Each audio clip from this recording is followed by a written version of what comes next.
everybody, welcome. Today I'm going to talk about and take you through a very important aspect of human movement, rotation. Generating rotational force is something that is relevant in sports, in recreational activities, your outdoor activities, hunting, fishing, camping, everyday tasks, shoveling, sweeping, vacuuming, even simply walking. Our day is full of rotation. That's one thing that we want to make sure that we are putting into our own training as well as our clients. So today I'm going to take you through a drill that is really going to show you how to kind of introduce rotational force and rotational power development through a full body effect. We're going to work on controlling 4 key areas here, and these 4 key areas are going to be relevant no matter what you do. So the better you can control these 4 things, which are going to be controllable in whatever scenario we might be in, we are going to find more success in whatever that scenario or whatever our body is asked of. So the first area we're going to work on controlling is our breathing. The second area is going to be our eyes and our head. The third is going to be our hands, and the fourth is going to be our feet. In no particular order. Realistically, we want these all to work together, but these are going to be our focal points here. So what we're going to do is we're going to grab our APT bands here.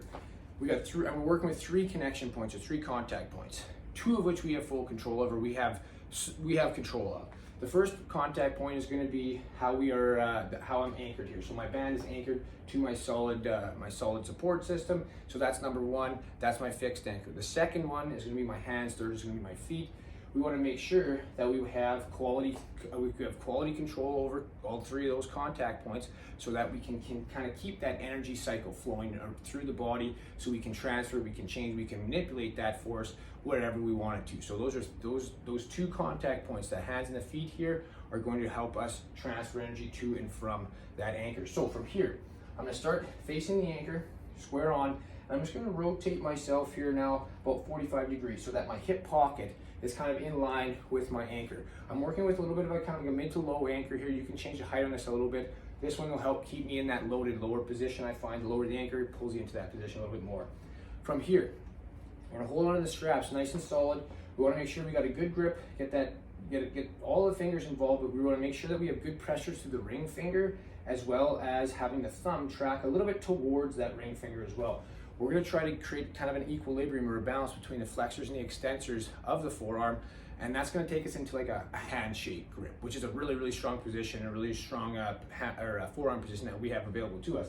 So we're going to make sure that we're focusing on that kind of thumb and ring finger connection on this one.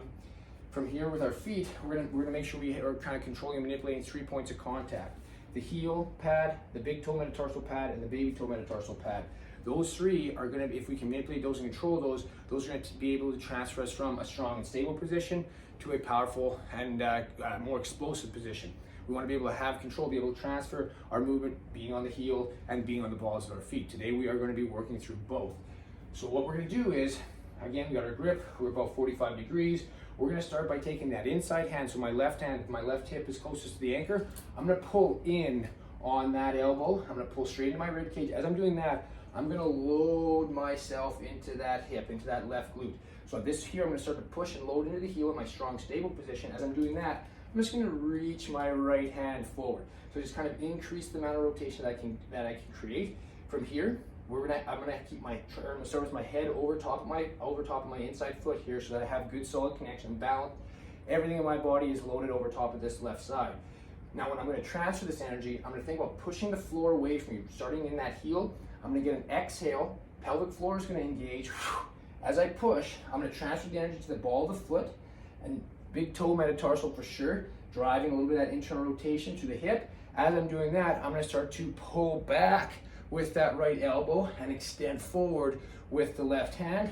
My head now is transferred over top of my right foot. In order to get the head moving better, you can pick 2 points of contact, or two focal points that you want to look at. So one down, maybe at the base of the wall, or base of just a target on the floor. And as I go to transfer, I bring my eyes up to a point that's past my camera here. That feedback that we're giving is going to allow that head to get over top of the loaded foot, which is going to allow for static balance, dynamic balance, and clean, smooth transfer of energy. So those 4 areas that I just touched on, hands, feet, breath, and eyes and head, we put those together, we put a little bit more emphasis on those 4 areas. we are going to just start to develop and start to be able to generate more smooth rotational force. Now, as we're going through this, you can even start to let that back heel, that outside leg, start to drive a little internal rotation as well. Following, internal rotation, external, internal, heel up, heel down, strong, stable, powerful speed, strong and stable, powerful and fast. Hit it back and forth, two up.